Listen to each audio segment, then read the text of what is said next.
What's up, everybody? Welcome to In Before the Lock. We are on episode number 19. I'm Rob with the Electric Playground. As always, we've got Davey with Stumblor. Davey, how you doing? Hey Rob, how's it going, man? You good?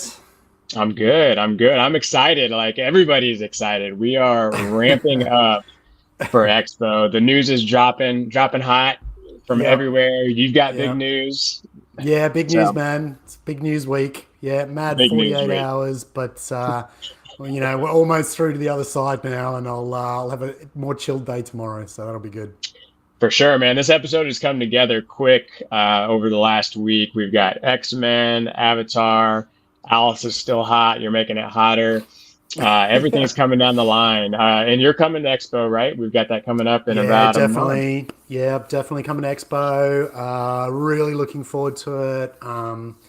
It's always one of those things, isn't it? It's like sort of 2 months out or whatever, and you sort of don't really know what's going to be happening or who's going to be bringing what, and you're like, yeah, it'll be fun. It's always fun, and then a couple of weeks out, suddenly.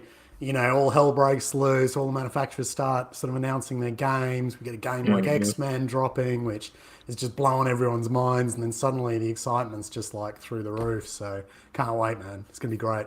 Well, us mod makers, we don't get to make machines, so our news is a little less exciting. But Don't you're say getting that. Don't say that, getting bro. us in the mix. Yeah, well, it's funny. Like it's like all this big news, but it's fun to be bringing stuff to Yeah. other titles as well. So we've got some cool news for you guys in terms of Davey partnering up with Dutch Pinball and Alice. And we're going to start off. We're going to talk about X-Men and Avatar because that is the big news. So we're going to dive into those machines. We're probably going to save getting into like a mod deep dive on those for a future episode once we've got to play around with those more. We're going to be talking about Expo, which is coming up October 15th to 19th. So that's in about a month. Davey's partnership with Dutch. Latest that damn thumbs up. Davey's Could do and fireworks I's too somehow. I yeah, can't remember how to yeah. do it. We've got lots of stuff coming for Black and White. Looking forward to seeing that video you've got, and then we've got some cool stuff on the mod front as well. So, Davey, We just do. like We do. fresh, fresh off the presses. How are you feeling on X-Men? Are you in? Well, look, I couldn't have been less excited when I heard it was Uncanny X-Men, which is not to say that I don't love the Uncanny X-Men. It was probably like one of my big comic book loves, I suppose, before I sort Okay. of hit sort of Batman Dark Knight era, and like Sin City sort of based stuff when I was a bit older. So Uncanny X-Men was one of my big, uh, you know, you know, comic books when I was younger. But when I heard it was Uncanny X-Men, I'm like, oh nah, it's just another Marvel title. They've done so many Marvel titles. Everybody's done with them and stuff. And then this drops, and everybody was like, "What the fuck is that?" Like, we've got offset flippers, we've got a triple flipper down the bottom, we've got no left sling, we got a pop bumper where that sling should be, we've got hands that move ramps and flick the ball, and mate, it just looks unbelievable. The ball paths. I mean, Jack's sort of known for having these crazy ball paths. Foo Fighters was, really notable for that. Just the hmm weird sort of hmm ways that the ball could move around the playfield. This looks like, I was looking at Foo Fighters earlier and stuff, and it's still, for me, an incredible game. This looks like, it's just taken that idea and doubled it. It's incredible. So yeah, I'm blown away, man. I'm definitely in. And I was in quite quickly too. When I saw that video, I was like on the phone to my distro, just going, "Yeah, how much again for this?" And Yeah, yeah, yeah. So how about Yeah, you, man, buddy? I'm super jazzed on it. This is a little video I found on Jack Danger, the designer's Instagram. We haven't seen a ton of like real video on this yet. This flipper setup is super exciting to me. Yeah, yeah, It's funny. yeah, I was noticing that it was offset. It reminded me of Spy Hunter, which I got to play at Cincinnati last year for the first time. Not necessarily a well-known game, but it's cool they're taking so many risks. I think I yeah. was excited about X-Men as a fan, less excited about seeing another title that we've seen from them before. I think that was like, oh, they're going to do these guys again. But clearly they're taking a ton of risks. I mean, I feel like this is making Stern as a company feel exciting, not only 100%. for this title, but for what's to come. Yep. So like there's so many risks I feel like they're taking, and obviously this offset flipper thing is one of them. But man, I also feel like for me at least, like this is the first title in a while where the premium is a must in my mind. I mean, those articulating hands are so cool. Yep. And you said you're in what on the LE? Did you say, or I have you am, clicked which one man. yet? I'm Okay. shamefully, I feel a bit ashamed, but yeah, I said I was done with LEs, and then I Yeah, saw this yeah, LE with the purple and the amazing side rails, and yeah, I found out, whether my distro had an LE, and so yeah, I'm in on the LE, shamefully, but I'm gonna yeah, love it yeah. and enjoy it, and it's gonna be great. And I just think, I don't know, man. I mean, that just goes to show how much it blew me away, I guess, because I was ho humming this title, and then it came out, and then I'm in an LE, like, which is just ridiculous. But Well, um, I mean, I don't know if it's worth the price for the difference, but the paint looks amazing. Like, if you're oh really my, excited about this game, there's only 818 of them, so they've reduced yeah, the count yeah, on there's it. that. Well, Um, to be honest, one of the other reasons I went with the LE, man, is like, and it sounds really shit to say it, but it was a business decision. Like, we get the LEs so much faster here. With Jaws, I was waiting for my premium here. Like, okay, the okay, LEs came out, the pros came out, and the premiums yeah, came out like yeah. so much later that everybody else just got a head start from a modding point of view. So if I am going to mod this game, in some ways it makes sense to either have the LE or the Pro, or at least to know somebody within my inner circle that has one of those, just so that we can take measurements sooner. So that was one of my primary decisions, and that's how I convinced myself that it was a worthwhile Business decision to make. It decisions was a and business decision. pinball It was a business purchases. decision. Okay, yeah, it was a business decision. I know how But that goes. you were saying before about how the premium is definitely the way to go on this title, and Neil McRae, who also does a podcast here in the UK and is quite well known on Pinside, he was over at Stern this week playing X-Men a lot, and he played all versions. And in his opinion, the premium and LE obviously 100% of the way to go with this title. So that's Yeah, I don't know all the specifics, but like the articulating hands are just so cool in my mind. There's one on each side. I think it really brings the theme together. Like everyone loves the head. The head is coming on the Pro, but the Sentinel, if you're a fan of this theme, and the hands coming together.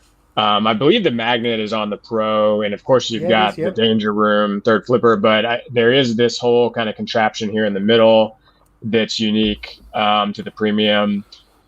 It's the But I hands mean, though, bro, isn't it? It's the hands. for the Yeah. price difference, like taking the LE out of the picture, if you're a mod guy like we are, obviously, like you can rack up 2K in mods real quick, and Yeah. no mod you're going to buy is going to be these two articulating hands. Nah, man. No way. So Nobody's going to put those back in. yeah, But so I was going to say, like, you were mentioning earlier the risks that were taken with this, and I mean, I'm sure that other podcasters are going to get in, talk about this ad nauseum and stuff. But uh, I think it's uh, so interesting I can just imagine how difficult it must have been for Jack to have, got this passed, and probably one of the only reasons why he was able to do it. Obviously, number one, because they've got trust in him, but two, I think possibly that they're realizing that this is actually what people want. They want something a bit different. They want oh, something totally, that's yeah. that's mech heavy. They want something with intricate ball paths, something quick, something challenging, and just something that they haven't seen before. Not, just not another boring fan layout. Yeah, and I'm pleased and I'm excited that they decided to go in this direction and not continually try and play it safe or reduce the bomb or whatever it was that they were doing before. This new direction is welcomed, and I think, like, if you were sort of following the Pinside thread on the day of release, I don't think I've ever seen so It was much hype. nuts. It was Like, nuts. it was just bonkers, man. And Yeah, I didn't witness it personally, but if you're on Pinside, you know how there's these pages and the pages of content. I think Alec said it went from like 3 to 20 pages in like an Yeah. hour or something. Yeah. So it's just like, Yeah, but this just the video is pretty levels of cool. positivity too. Like the levels of positivity were insane. Like anyway, Absolutely, go. absolutely. Jack has been sharing a ton of content on his Instagram. Again, the designer. I know he's been mentioned at least off record that it took some convincing internally to get this title through. This is really cool. I mean, Yeah, as mod yeah, I makers, saw we're this as we're well. constantly trying to Yeah, leverage technology. We've shown some of the 3D models that both of us do. This is really cool to see that they're doing this, where like they're speeding up development and prototyping by building physical models. Like obviously as consumers, we're going to benefit from this yeah, because they're able to make more educated decisions. So really cool to see just from a content perspective, they're sharing this stuff as well. yeah. And what I found most interesting about this as well is that we, a couple of the technical guys, that I know from around the world. A guy called Vincent in France, and I quite often talk about, we just dreamscape about creating pinball Hmm. companies, and talk about how we do it if we were going to do it and stuff. And one of the aspects that we talk about is this virtual modeling of the machine. Yeah. Now we've been looking at anybody who has played or has set up a virtual pinball machine before will know that VPX is kind of like one of the leaders sort of in that field, an open source platform. There's all these tables are modeled. Their physical ball modeling is really precise. They've gone through loads of different iterations. I think VPX is like Virtual Pinball 10, so it's been through loads of iterations to get to that point. VPE, which is their latest version of that system, which is still in production, but going to be released down the road. But the idea is that you could use VPX to model your table and then run the same code that you're going to be running in game, but instead of pointing it to the physical table, you're pointing it to this virtual platform. Now, that to me, what you just showed, doesn't look like VPX to me. Now, I might be wrong, and somebody, some more knowledgeable person in the comments might be able to point out that it actually is. But there's quite a few sort of technical challenges to overcome with getting VPX, pointing game code at VPX, because VPX uses like Visual Basic, which is like an archaic language now, which is partly the reason why they're moving to VPE. But it looks as though Stern's written their own solution to this problem. That's Yeah, I'd be curious clip to know looks like to me. how long they've been doing this. But I'm sure it varies from game to game, designer to designer. They're certainly, Yeah, some yeah. of them use old school stuff, and this is clearly probably new school. So yeah, super excited about this title. We're gonna do a deep dive on it as it develops. Hopefully, gonna get our hands on this in October. I know you'll be looking forward to seeing yours, and then we also have a fast follow of leaked footage, or I don't know exactly what the plan is with Jersey Jack and their avatar, but we are getting content on that as well.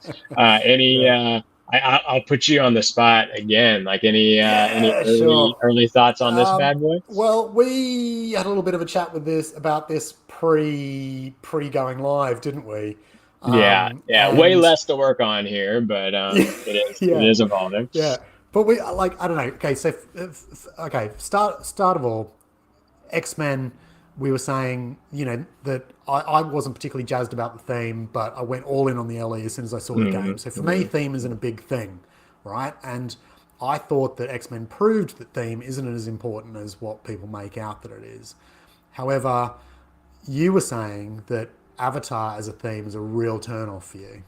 Well, there's, if you're following all the channels, people are doing polls, and like, I think universally everyone is skeptical of this theme. We were wanting Matrix or Harry Potter from them. I struggle with this movie because like the movie was cool, but like as a fan of, my favorite movie being like Star Wars, like I know how I can get about a storyline.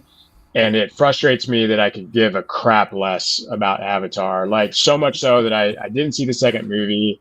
yeah, I haven't seen it. And it's weird because like with Elton, I was skeptical of that theme. I see the game and I'm like, I'm all in on it, Yeah, right? Like I yeah, care less about the theme. With this one, I could be proven wrong, but I just feel like I'm going to turn my nose up to this one based on the theme because I just am frustrated with like the fact that it didn't suck me in. You know, it's like I'm not going to spend. Also, you got the price of the machine. Like your entry point is 12,000 instead of 7.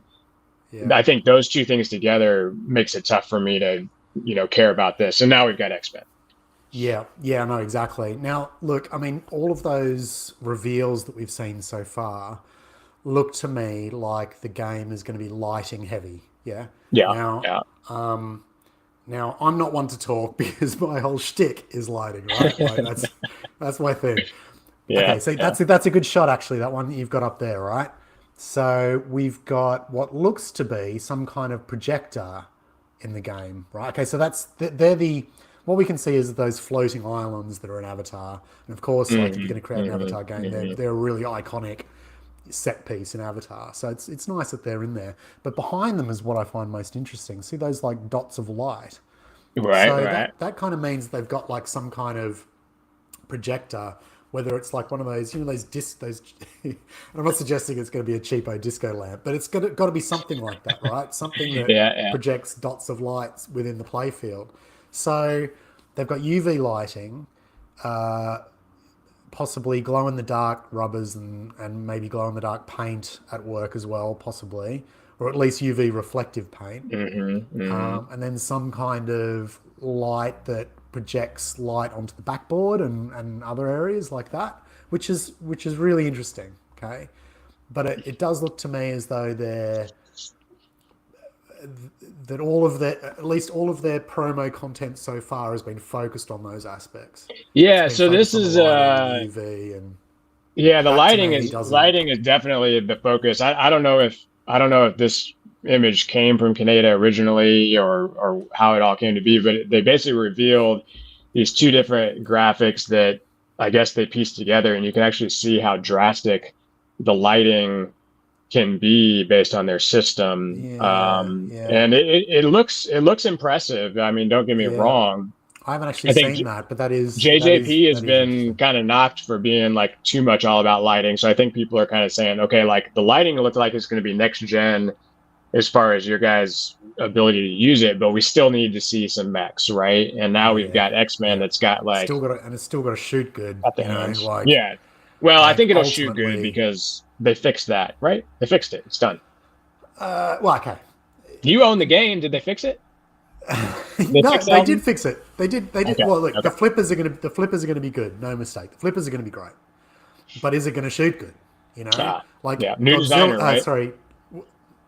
You know, it's Eric again, and no. It's this Eric Seidens guy. So it's a new guy. Yeah, it's a new guy.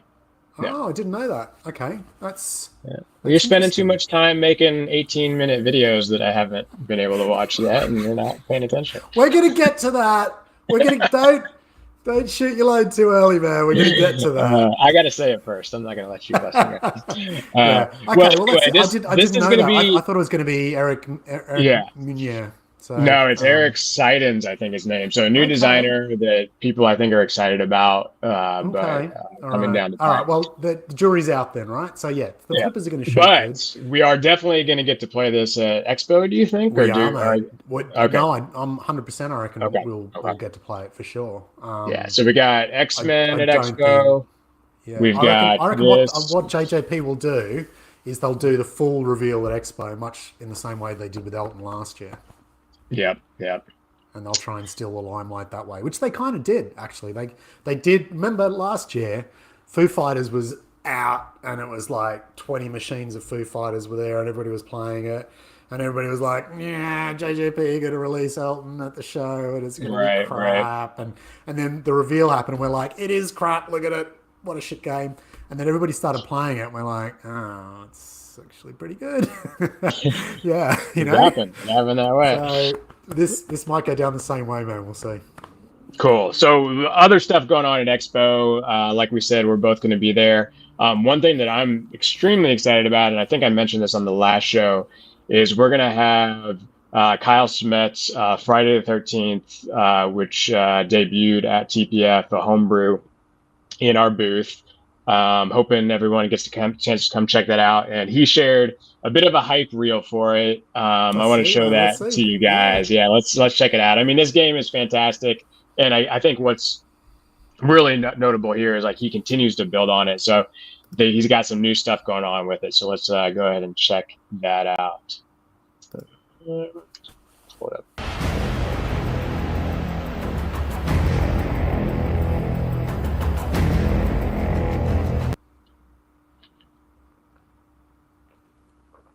And it stopped.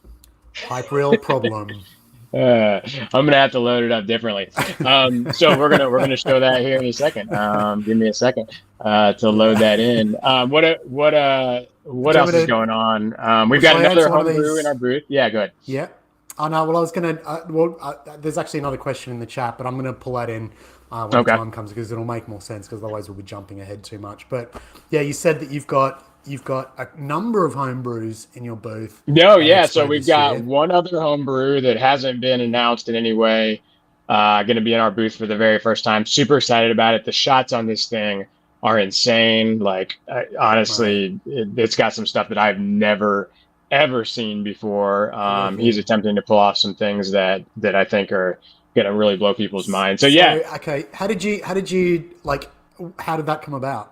How did he contact you? Or he's from St. Louis, so this one we kind of started to do this thing with Kyle because he was on our show, and I was like, "Hey man, like, are you coming to Expo?" He's like, "I don't know," and I was like, "Well, we'd love to have you in our booth so you can really like, you know, focus people on your game." And then we turned it into just a section of our booth dedicated to homebrew. So we got a bigger booth this year, and we're going to have this kind of dedicated homebrew section. We're also going to be dropping a topper that's been long rumored that we've teased a little bit.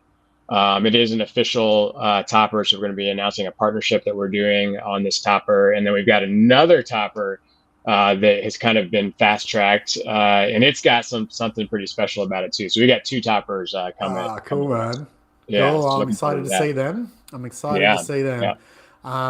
yeah, bigger booth this year, and you know, so you're going to have a homebrew section, and there's also going to be another homebrew section at Expo. So yeah, so there's the main homebrew section, and then we're just going to have these two homebrews in our booth, and I think it's going to be located near the homebrews. So definitely go and check those out. Man, this file is huge. It's like it's still loading. What else at Expo? We're going to be doing interviews like we did at TPF. So if any mod makers want us to stop by. And anybody's got any if anybody wants an interview and is going to be at Expo, or if people aren't going to be at Expo but they want us to go and talk to specific people, like if you want us to like corner Jack Danger and you know, find out what his favorite flavor of milkshake is, then you let us know, and we are your guys. We are willing to do anything for beer. Yeah. So if you if there's any interviews that you want us to do, then just let us know. Either in the chats or PM us outside or email us. Because we'll just be walking the floor, talking to people. I was a bit slack on the interviews last year. Rob was very good. He was interviewing for the entire time. I think I only did it for like an hour. This year, I'm going to be on it right from the start, except when I forget. And we're going to have, I'm going to bring my Black and White Godzilla, and is it going to be packed with your mods? Like, is that happening? I'm going to pack it. I'm going to pack it with mods. There's going to be no space left in that machine for anything other than my mods. Yeah. So, so alongside the Dutch thing that I guess we'll talk about in a bit, in the last 48 hours, I've been putting together all the black and white versions of the Tokyo Neon buildings, the sign, the noodle bar, and the subway. And so all of the sculpts have come in. I assembled the mods, put them in the Black and White Godzilla, which is now here at the back of the room, just there. I've got to say, man, I'm really loving Black and White Godzilla. I feel like I didn't know you got it. Yeah. It's here now. Well, mine shoots better than the one I have, but I didn't know if it was just because it was new. It shoots great. I think it shoots better. Like, really? I don't know why. I mean, I was blaming the fact that I've always got the glass off and the playfield up, and so it's just probably accumulated scum that I haven't cleaned properly because I'm always like chucking stuff in and out of it. But mate, it shoots like a dream. I'm loving it. So it's kind of rekindled my love of Godzilla. Very nice, very nice. And I mean, I've got to kind of keep both of them at the moment because I've got the middle building coming at some point. So I've got to keep color so I can shoot on the color, and black and white so I can do the shots on the black and white version. But yeah, it's a great game. So yeah, I've got all the black and white versions of the mods, and I shot them all and did the promo reel. Shall I get to that now? Shall I jump on there and yeah, let's see what these bad boys look like. All right. Yeah, I don't know if it's gonna happen. I'm trying to export it. So this video is all the stuff that you've done. Yeah. This is all check this out, guys, because like there's one in particular that really jumped out to me. Yeah. So this is just me showing Black and White Godzilla, doing take all that stuff. Take it out. There we go. That's the stainless steel. Take your neon noodle bar. Now look at this bad boy. This is the one. Yeah, man. So you see those mirrors? So we put like these windows that were previously like blue acrylic. We've replaced it with mirror acrylic. Now, we didn't think you'd be able to find mirror acrylic in that thin, but we found some 1mm stuff, stuck it in, and yeah, it looks great. And I thought it just perfectly matched the theme. You know, just it reflects the sort of the space around it, reflects all the lights, and still looks silver. So yeah, perfect, really. So really happy with that. Put him in. Very cool. Yeah, I'm excited to see those in person. I've got a couple other mods coming for the black and white. I've got some side art, and then we'll have our topper as well. I've got our black and white topper here. Can I show you that? Show you the latest on that? Yeah, let's do it. Let's do it. Yeah. So we've been working away on the color version. We haven't actually shipped any of the black and whites yet. But the thing I'm probably most proud of is what we're doing with the screens. We've kind of got these like 4 screens, obviously, but we've done this really cool, like classic, let's get it up here, standby screen for each one. So each one's different. Obviously, you've got kind of different stuff that fires up here, but we've got a lot of mirror going on as well. You can kind of see that there on the top. And we are, just because I know everyone's going to want to know what's up, we are still working on the buildings. I've been fighting my resin printer. Like, oh my gosh. Like, I think when I got it, it was looking great. There's John. John's been helping me out with some stuff. It looks so much better. What are you talking about? Yeah, what are you saying, John? They look amazing. Shut up, man. No, I know what you mean. No, mate. So I've been filming all my stuff this week, and it's so difficult to get stuff to look good on camera. You know, when there's light coming out of stuff, you know, it's tricky. But mate, that looks awesome. You should be really proud of that, Rob. Looks amazing. So we're gonna have the color and the black and white at the show. Big shout out to Rob Burke, who runs Expo, who's bringing a number of his machines. Rob has a lot of machines. He's got the Guinness Book of World Records for most machines. I think it's like 800. But what's really cool is that he's got about 200 machines in a storage facility, because he lives in Ohio, I believe.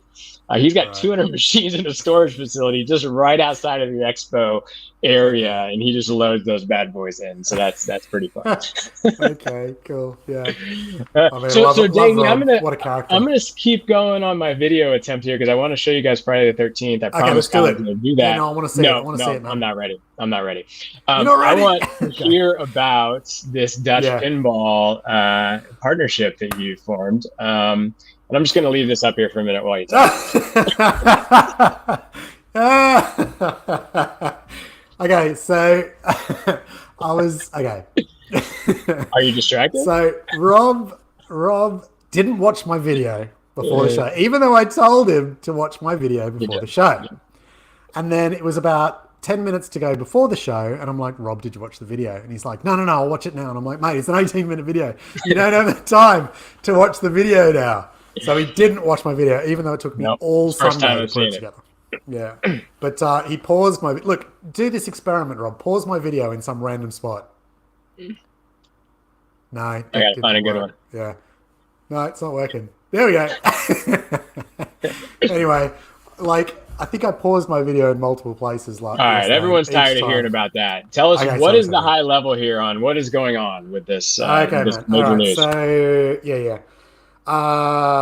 Well, Melvin and I sort of know each other from a while back. We worked on the Funhouse 2 project together. We've sort of remained in touch over that time.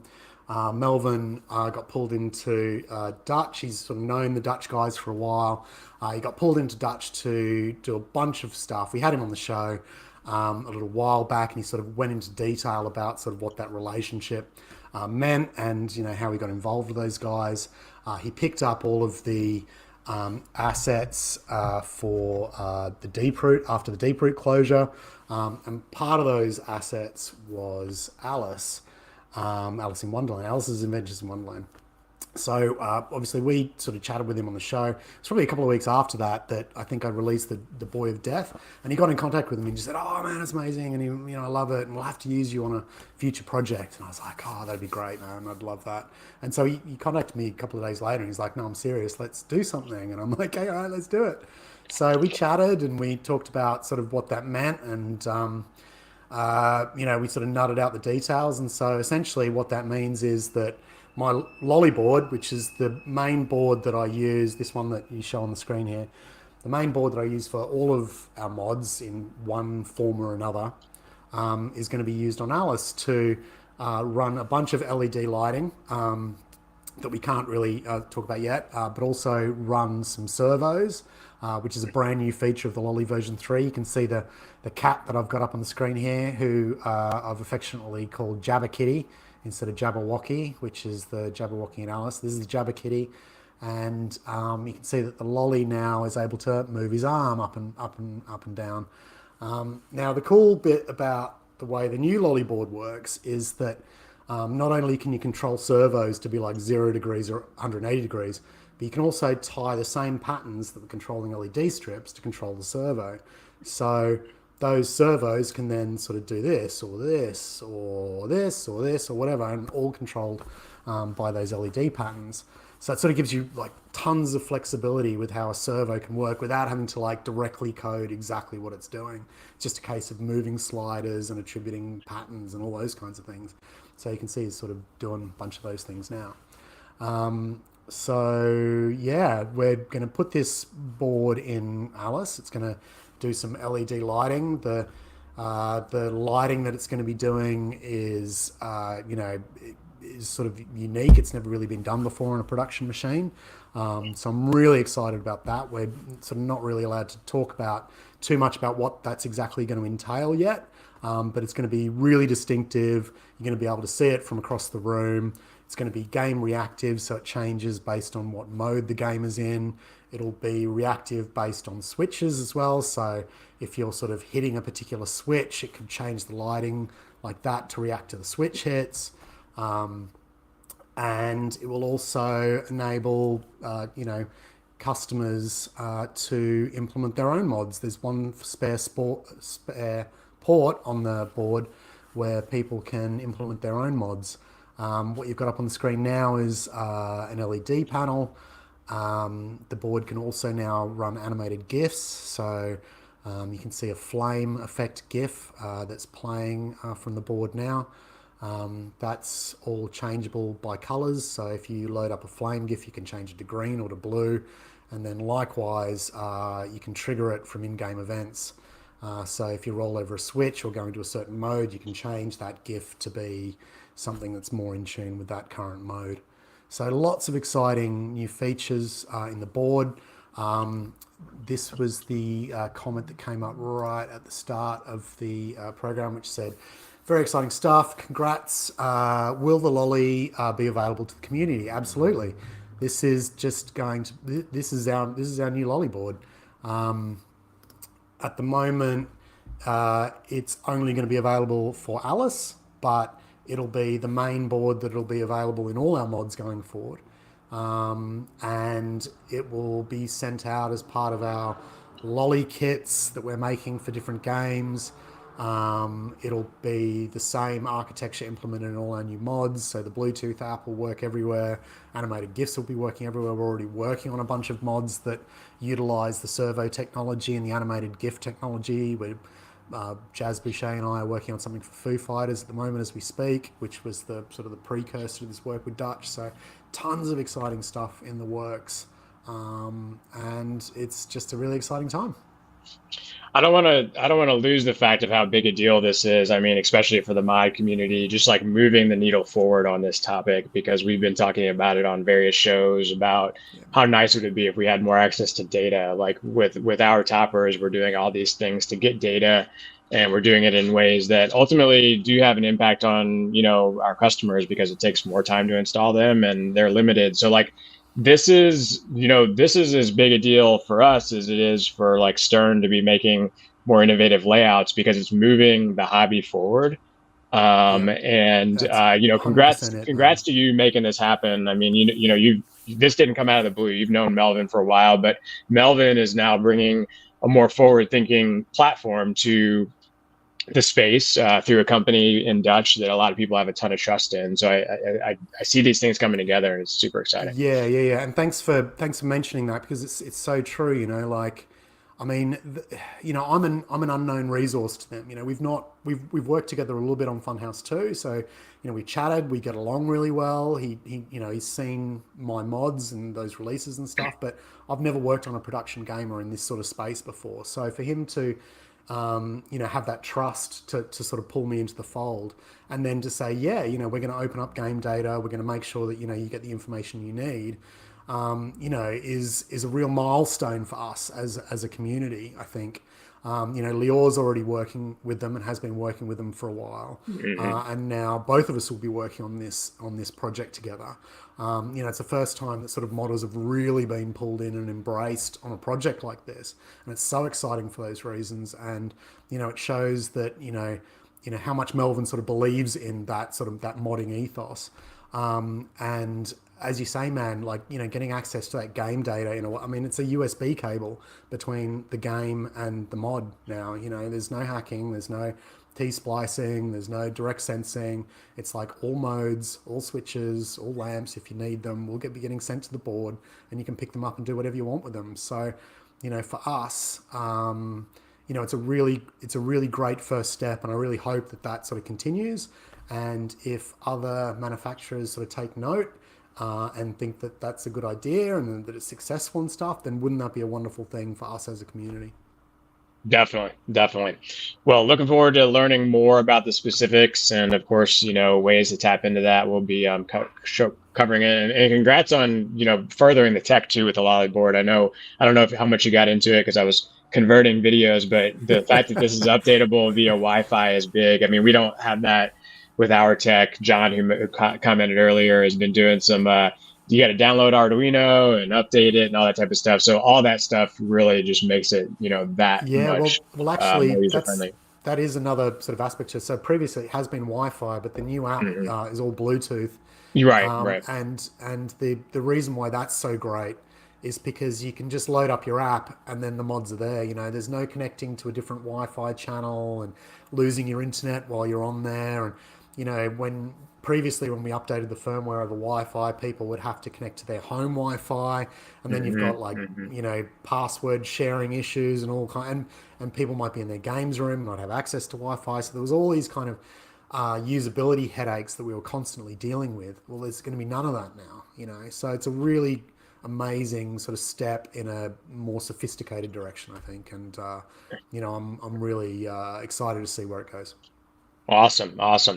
All right. Well, I want to show you guys this video, because I've been promising. We'll see how it goes. So again, this is Kyle Smet's Friday the 13th, which he'll be bringing to Expo this year. Give you guys a look at that.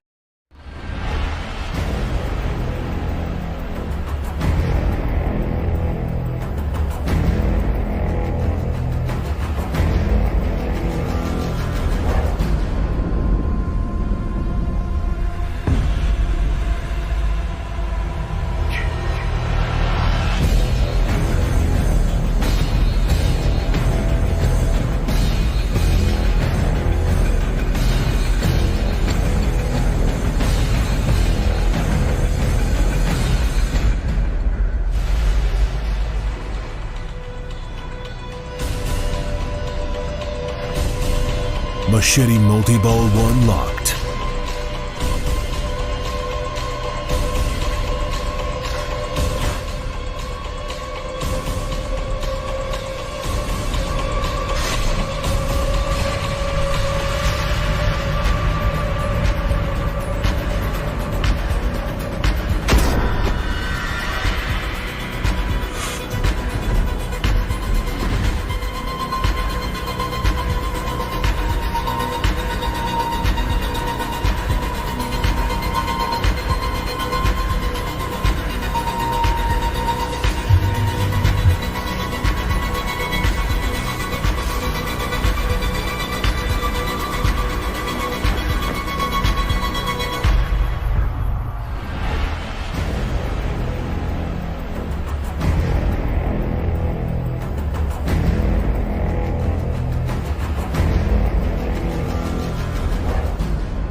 Jason lives.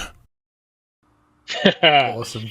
Oh man, it's so great. I mean, it like the fact that this is a homebrew. You know, this is a one of one. He did the whole thing from scratch. That he's updating it. He's adding a topper. So just like kudos to Kyle on this, and looking forward to giving it legend, even man. more time at the show. Yeah. I think I got maybe 2 games on it at TPF. So I'm super stoked to play it again, man. Really looking forward to it.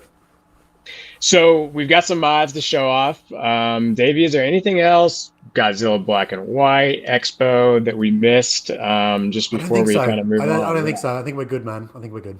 Awesome. Let's move on. All right. We've got some mods to show you guys. Let's kick it off.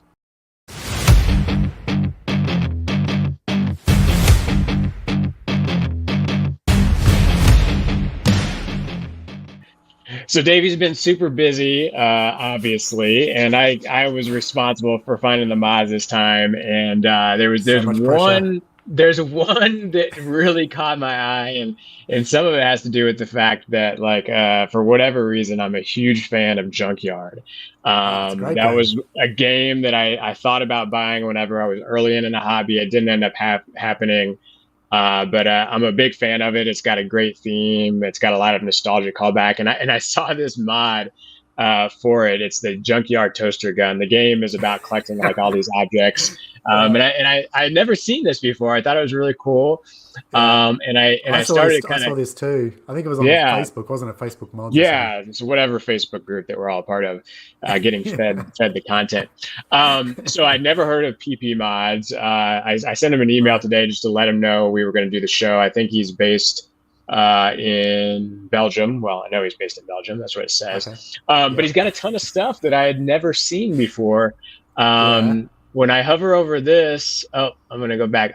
I was like, oh man, what should I click? So like, Davey, where do you want to start? I can't, my screen's not big enough. Let me see. Okay. Hang on. I got it. Creech, straight up Creech. Creature, sure. Of course. I figured you were going to pick it. Yeah. So, and no promises. Is anything you've never seen. Black Lagoon. Switch cover. That's a Creech head switch cover. Let's check out that. Yeah. Oh yeah. Okay. That's cool. A pretty good. That's a pretty good Creech, man. And it's 20. Those aren't quid. It's whatever. 20 euros. It's that American money, man. There was this door for Twilight Zone, which I had never seen. Okay. I mean, that's kind of cool. It's different. Alec has every mod that known to mankind for his Twilight Zone, except for that one. Doesn't have this. Yeah, no. Full backboard from Iron Maiden, 300. Oh, that's kind of cool. Cool. Is this okay? Yeah. All right. Let's click through Adam's Family.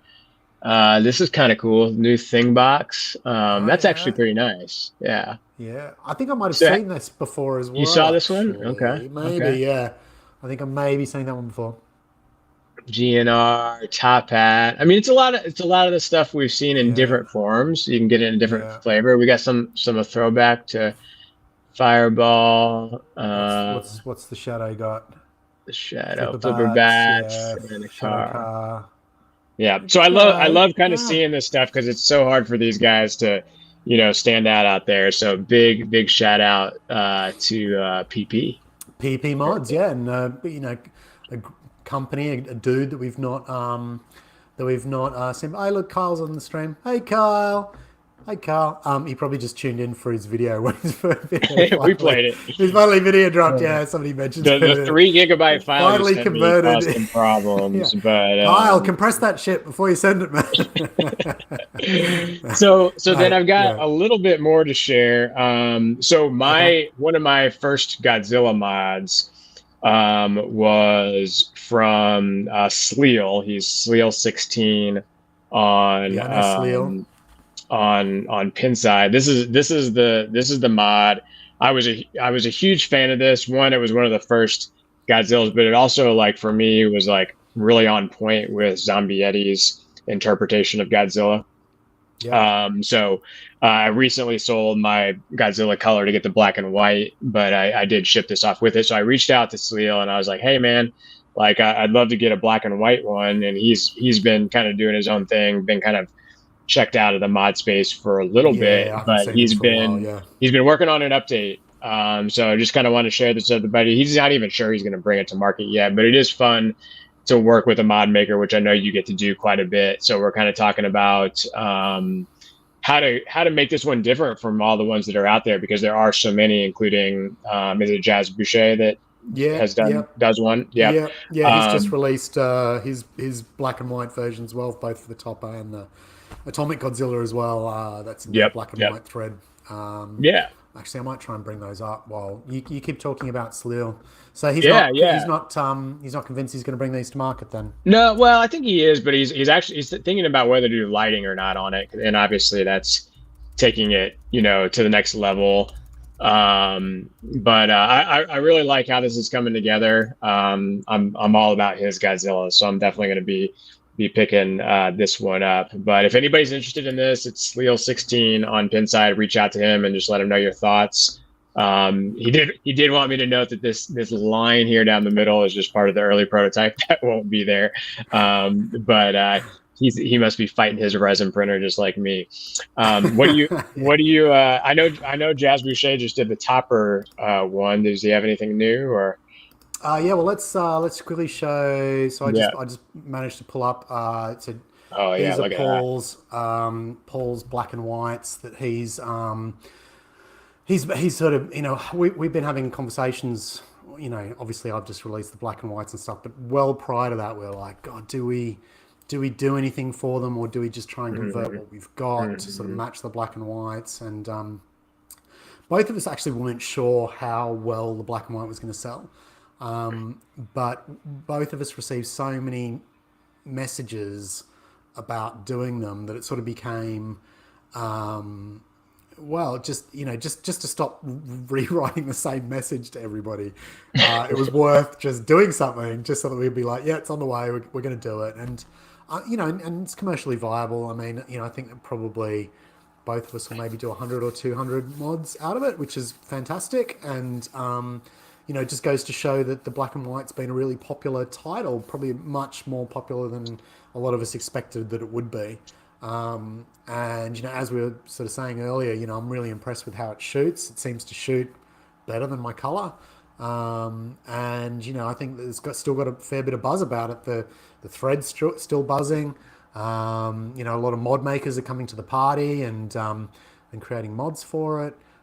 This is his Topper version of the same sort of. So this is his Topper Atomic Godzilla, in the black and white version as well. So those are those ones. Move on to the next mod that I've got lined up, which is one for Pirates of the Caribbean. Now I haven't talked about this one. This one's quite old now. And this is a French mod maker who has designed a shooter rod for Pirates of the Caribbean. Now, look, this is not going to be everyone's cup of tea, right? It uses real barnacles on the handle, and he sort of integrates them into the handle to make it look like, obviously, I don't know what you call these kind of guns. What do you call them? Muskets, maybe? Yeah, that sounds right. That'll do. Now, I've shown this to a bunch of people, and some people have responded with, "That's the most hideous thing I've ever seen." But for me, I'm like, that's perfect, in terms of like how it matches the theme of the game. Now and he's done sort of shooter rod covers as well. Wow. And they're not cheap. I think it's about $500 mod or something like that. They're all hand built. He's only doing like a run of 10 or something like that. Each one of them's unique. You can see that he's given people sort of the option of choosing which one they want. So he's sort of shown each of the different variants that he's created. You can see they're all sort of slightly different. They've all got different sort of patterns. It must take him an absolute age to make these. I wonder if I can show you sort of how they sort of come together. I don't know. I don't know what the model of the boat looks like. It kind of reminds me of this, though. I'd love to see how those kind of tie together, and maybe he ends up doing something with that too. Yeah, because I mean, you can see sort of what he does. He sort of buys the timber and then routes it all out, and sort of so a huge amount of work goes into these. Mm-hmm. So people might scoff at the price tag, but there's probably like 100 hours in each of these. I'm only guessing, but you can see sort of how much effort and work goes into each of them. So I'm well behind this. I think it's a fantastic mod. I don't even own a Pirates of the Caribbean, and I was like, yeah, put me on, man. So hopefully I'll be able to have one in hand. I'll be able to demonstrate it and show it on the pod, and we can take a look at this beautiful work. And me, man, I'm not a shooter rod guy, so I was quite impressed by this. Right, what else we got? Last one that I've got is Sorokal. So, I didn't know he makes mods. I thought he just commented on Pinside threads. I know, yeah. He's a big commenter on Pinside threads. Awesome. Welcome to. I'm welcoming you to my knowledge of your stuff. Welcome to the dark side. Yeah. Oh, look at that! I like that. I know, man. So. Look, this is one that I just stumbled on. I think it's only 10 days ago, so it just goes to show I haven't been as on it as I should be, because it's taken me till today to find this. But he's created a little modular wall for Labyrinth. So I think each of these pieces is sort of individualistic. I think you can make it as big or as small as you like. And then each one, so there's sort of the modular sort of side of it. And each one's kind of hand painted. And if you have a look at the painting, he's done a really good job of it, I think. Wow. So I thought this was quite cool, man. I think if you owned the other bit that's worth noting too is that, so that it doesn't block the view of the topper, he's created a little sort of prop, I guess, for the topper, so that it lifts it above the wall level, so that it doesn't block your view of any of the characters. So, it's a really well thought out, nicely designed, nicely painted mod. So, yeah, man, I'm quite impressed. And good to see a mod for a mainstream title. It looks great. I definitely think I've always kind of felt like that thing did feel a little bit plopped up there, and I think this makes a nice transition. I agree. Definitely. So this is a really welcome addition to an already great topper, right? Like it's a great topper. But I agree. They were sort of placed just there, weren't they? There was nothing to sort of I guess frame them. And so I think this does a great job of that. I mean, I think that must be the unpainted version. Because that doesn't look like the same sort of quality sort of paint level as what you got down here. But yeah, he's getting a fair bit of action on the thread. Yeah, that's cool. Yeah.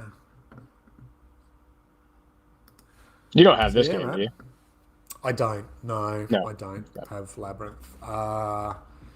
One day, maybe. One day. There was just... I was considering it for a while. And I really love what they're doing, but there was just sort of too many other sort of shiny objects, I suppose, at the time that sort of pulled my attention away from it. Looking forward to seeing what they come out with next. Yeah, man, for sure. All right. Well, Davey and I are taking a little bit of a break because we got Expo coming up. So this is our last show before Expo, but I'm sure we'll be hitting you guys up from the show floor. So we're going to do another kind of like interview again. Any mod makers out there, really anybody that wants to chat with us, we'd love to talk with you on the show floor and possibly get you into a little Expo episode that we're going to do. Electric Playground will have a booth there. I'm sure Davey will be hanging out. Yeah, it's going to be a great show. So looking forward to seeing you guys either virtually or in person at the show. Dave, you get it on Thursday, right? I get in on Thursday, yeah. So midday Thursday, I'll be there Friday, Saturday. And yeah, you're there Wednesday. Get there Wednesday, there through Sunday. So it's going to be a blast. Somebody says they'll see us there. Rocket City. Yay! The other fellow mod maker. Good to see you there, man. We'll hopefully do another interview with you if you're up for it. I'm sure you're going to have. Well, yeah, hopefully we'll interview Andy this time. Not at the end of the show when he's completely knackered. Poor guy. I was like, "Do you want to do an interview?" And he was like, "Okay." Yeah, and he did a great job. But we'll do it at the start of the show this time, Andy. So don't worry about it. Awesome. So, guys, we'll probably later in October, maybe November, we'll be back with episode 20. Davey, thank you as always. I love doing this with you. We've had some great stuff. And once more, congrats on the new partnership. Excited to see how that turns out. Thanks, Ace, man. Thanks a lot. All Cheers. Right. Signing off, all.